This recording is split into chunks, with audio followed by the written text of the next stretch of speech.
What's up movie buffs, I hope you're having a good day.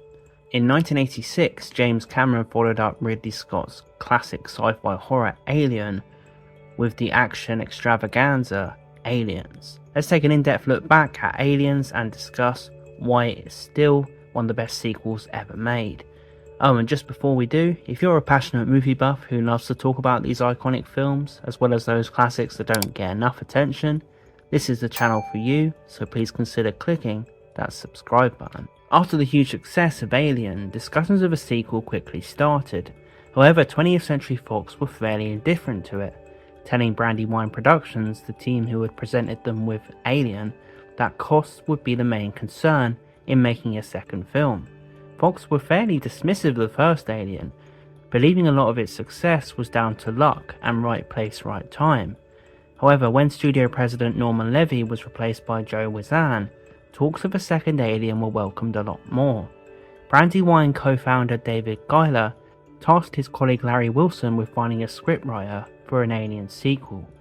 Wilson was immediately drawn to the script of James Cameron's The Terminator, eagerly showing it to the rest of Brandywine. In November 1983, James Cameron had been tasked to submit a treatment for what was being called Alien 2, which received a mixed reaction by the studio, and the project was once again stuck in place. It took another removal of a studio president to once again move Alien 2 forward, with Lawrence Gordon taking over from Joe Wizan in July of 1984. Gordon was way more receptive to the idea, remarking he was surprised no one had picked up the Alien 2 treatment.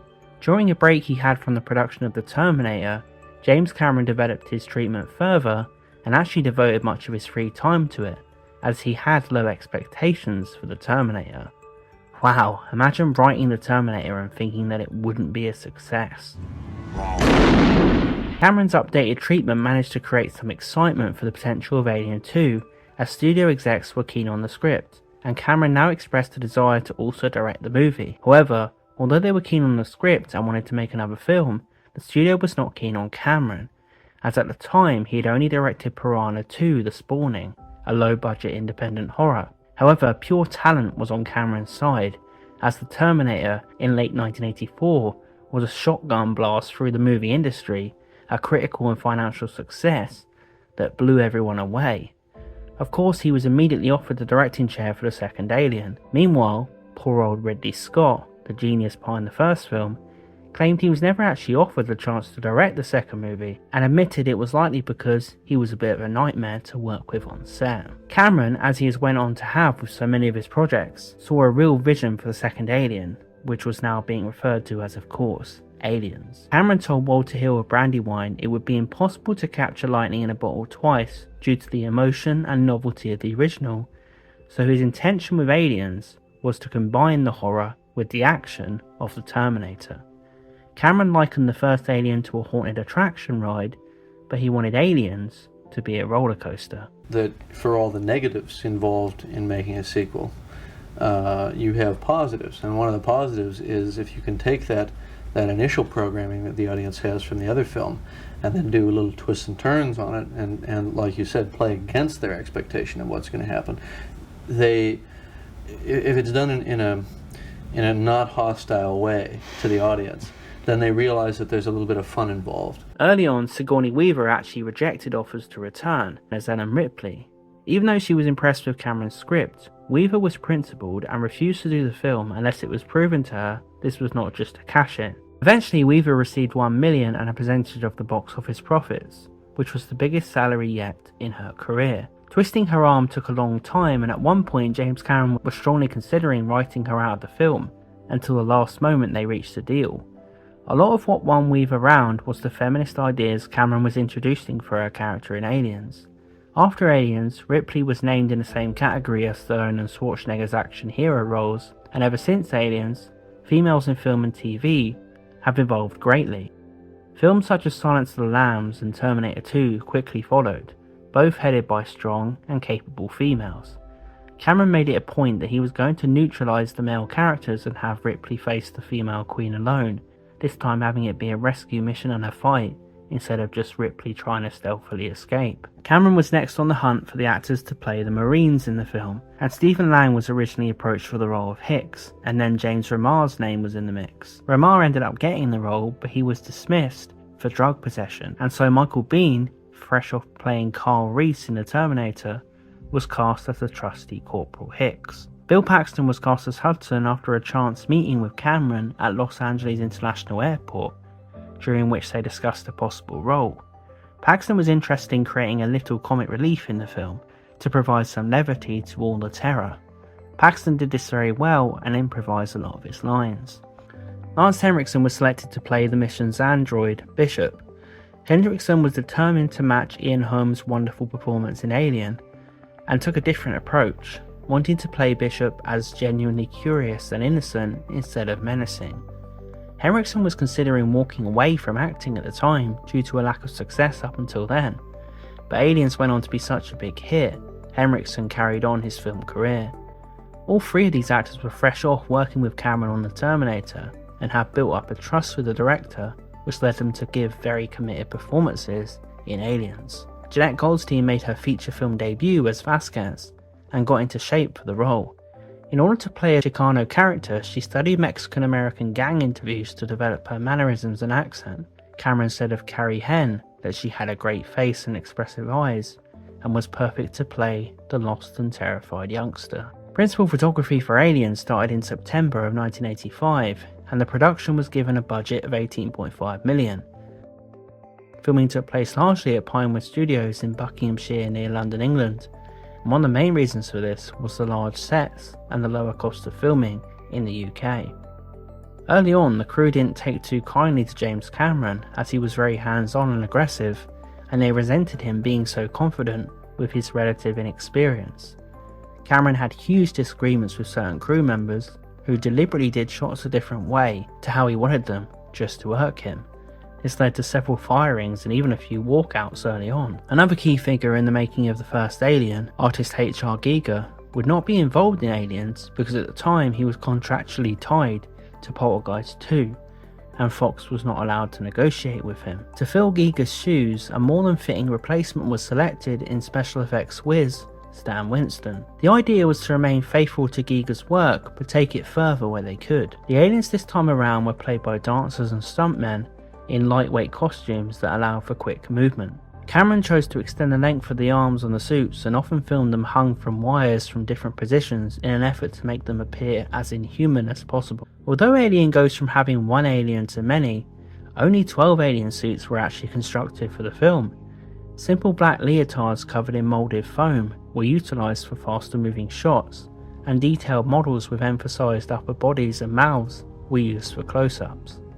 This time, since the aliens were constantly on the attack, and some were killed in mid-air, for these effects, puppets were hung up and detonated. When designing the iconic Alien Queen, Stan Winston described his approach as combining a praying mantis with a Tyrannosaurus Rex. Cameron was not keen on the T-Rex idea, however, and said any dinosaur influences were negligible for him, as he found them very obvious and boring. Never heard anyone refer to a T-Rex as boring, but okay, it's James Cameron, I'll give him a break. Cameron said the goal was simply to make the original alien larger and more powerful, but quicker and clearly female, describing the Alien Queen as hideous yet beautiful at the same time.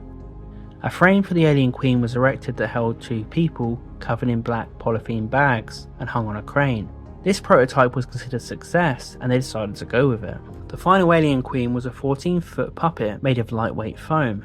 Two people were in the belly of the beast controlling the arms, and the legs were moved by rods connected at the ankles, along with a separate person whipping the tail with the use of a fishing line. Finally, the head was manoeuvred by 4 people utilising servo motors and hydraulics. Effects creator Shane Mahan dedicated several weeks to sculpt the Alien Queen's head, and 2 were eventually built, one lightweight and another more durable, and each was articulated with hydrochlorics and cables to control the Queen's mouth and lips. As for the good old facehugger, the design remained faithful to that of the original film, however it was slightly altered, so it now appeared more organic.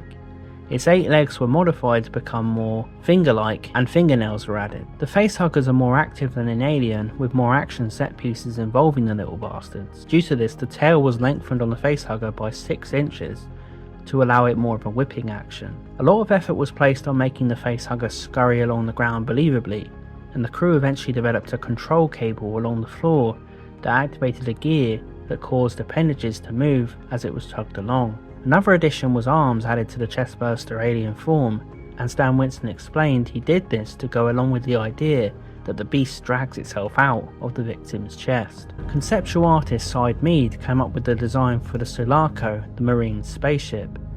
Cameron made it clear he wanted the full craft to be able to pass the camera, so he designed it to be flatter, as a sphere would not be able to do this. When it came to visiting the deserted colony in the film, it was first constructed in scale miniature form. The fully built set then went on to be so large it had to be laid out diagonally across the stage, and forced perspective was used to add in areas that otherwise would not fit. Cameron designed the set to be as big as possible, so on screen it depicted the desolate nature of the colony, and the intention was for it to resemble a deserted western frontier town. Another large part of the set was of course the alien nest, which actually went on to remain in place after filming, and was later used as the Access Chemicals set in none other than Batman 1989.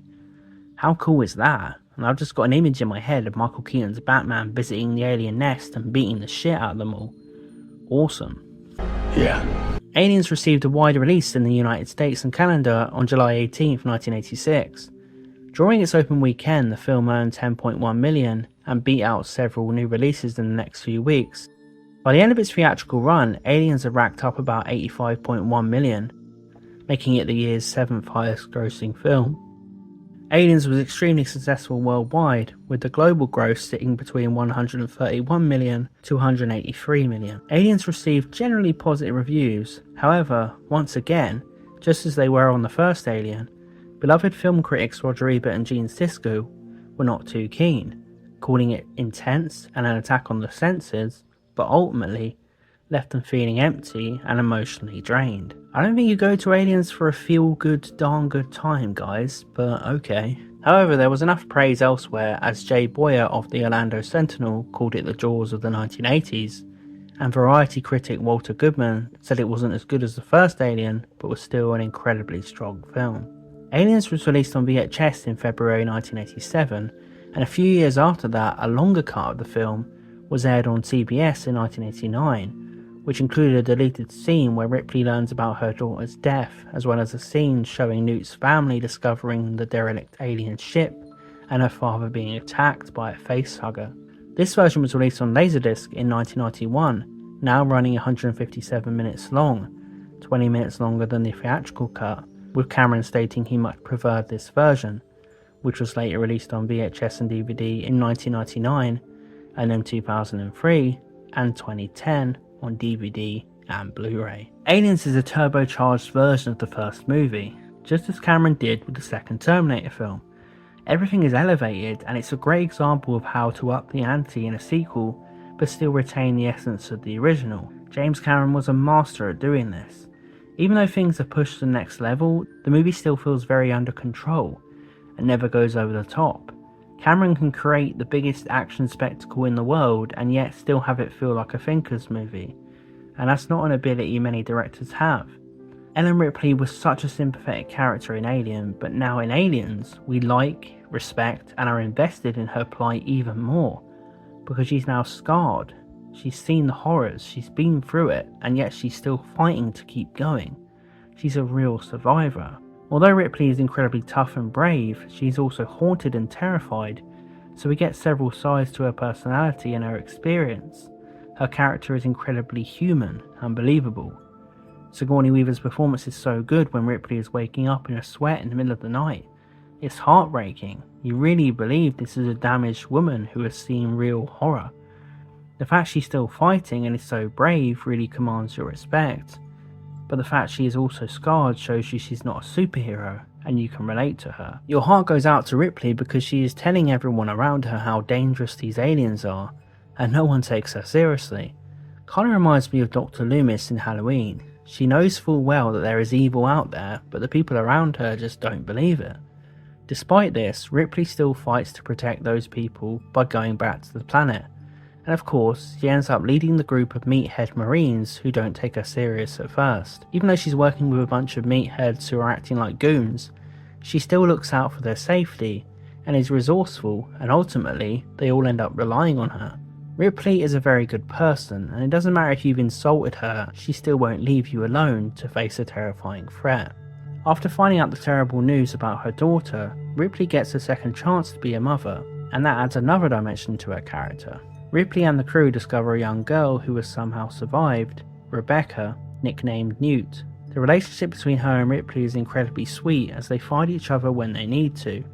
Ripley is not going to miss the chance to save another daughter, so the effort she puts in to save Newt throughout becomes the heart of the entire film.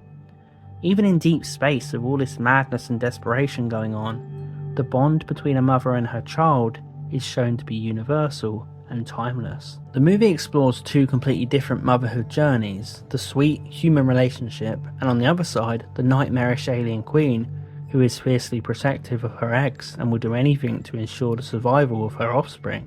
Ripley and Newt is about building a connection and love. The alien queen's intentions are simply survival for her and her eggs, and if anything shows us a stark contrast between us and the aliens, it's that. There is no compromise or understanding between the two species, despite both fighting from a maternal point of view. Sigourney Weaver completely nails her performance in Aliens. Her confidence on screen has increased greatly, and she feels like a movie star. The conviction, intensity, but also vulnerability of her performance are all perfectly played, and this was a real career-defining movie for her. We still talk about her in this film to this day. Get away from her, you bitch! The Marines are very interesting characters because Cameron at first represents them as complete meathead stereotypes, and you don't really like them. They're a little annoying, to be honest. But when they get to the planet and realise things are not what they expected, and the way they normally deal with situations isn't going to cut it here, they suddenly become real people, and we start to like all of them. They experience a fall from grace from their egos, but then become real people, and we are then rooting for them to find some way to come out on top, because to be honest, who could have blamed them for not taking this seriously at first? So it's really interesting to see them become more and more human and vulnerable as time goes on. For example, Hudson, played by Bill Paxton, actually has a few emotional breakdowns in the film, and some of them are funny because of Paxton's delivery, and the lines are very memorable. However, some of them your heart genuinely goes out to him. It's fascinating to see a tough guy Marine break down. He is overwhelmed and confused, and that is quite a realistic element of the film. Well, that's great. That's just fucking great, man. Now what the fuck are we supposed to do? We're some real pretty shit now, man. You finished? That's it, man. Game over, man. It's game over. What the fuck are we gonna do now? What are we gonna do? Michael Biehn plays Corporal Hicks, and this, along with Kyle Reese in the Terminator, is one of the roles he is most remembered for. Biehn hasn't done a lot of stuff that is honoured, however this role, and of course Kyle Reese, are revered more than some actors' entire filmographies. So I think having a couple of roles that stand the test of time is way better than starring in lots of big stuff that no one actually remembers in the end.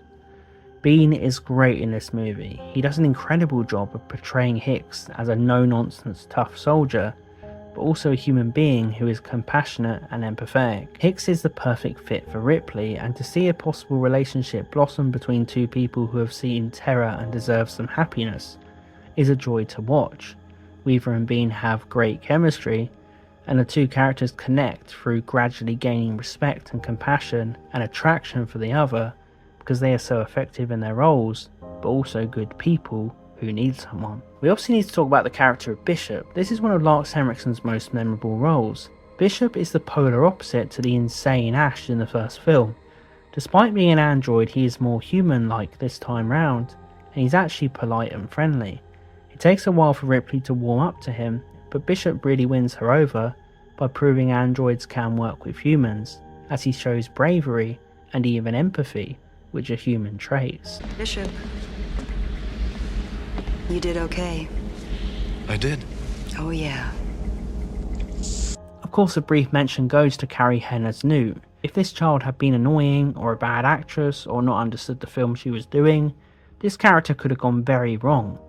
but she's actually really good. She hits the beats where she needs to and has automatic sympathy, obviously because she's a child, but at the same time the actress does convey a sense of tortured pain on her face and manages to be believable. She also really convinces you she now loves Ripley like a mother, and that was essential. I think the scene where Ripley puts her to bed is a great example of that. It feels genuine from both actresses. The movie takes the jeopardy of the first film to new levels. Of course there are now multiple aliens, so the theme of a silent hunter has now been elevated to a sense of overwhelm and being under constant attack. When the characters are detecting the aliens on their tracker, and we see them approaching all at once, we are terrified for them. It's one of the most heart-pounding moments ever. Imagine being in that situation, dozens of these monsters literally imposing on you all at once. And throughout the film, Cameron barely gives you time to catch your breath because the aliens are always on the move and constantly a threat. Kind of creeps up on you how much you actually do like these people, because they have realised the error of their arrogant ways, but their soldier heart is still intact, so they are honourable in their desire to fight and survive. I think Vasquez's death is especially emotional, as she is literally shooting and throwing back grenades as they run through a tunnel, so she's almost entirely the reason everyone is okay, because she's holding back the threat. She keeps fighting to the end and dies with her commander, and even then she stays brave and doesn't let the aliens defeat her will, determination and sense of humour. You always were an asshole, Gorman.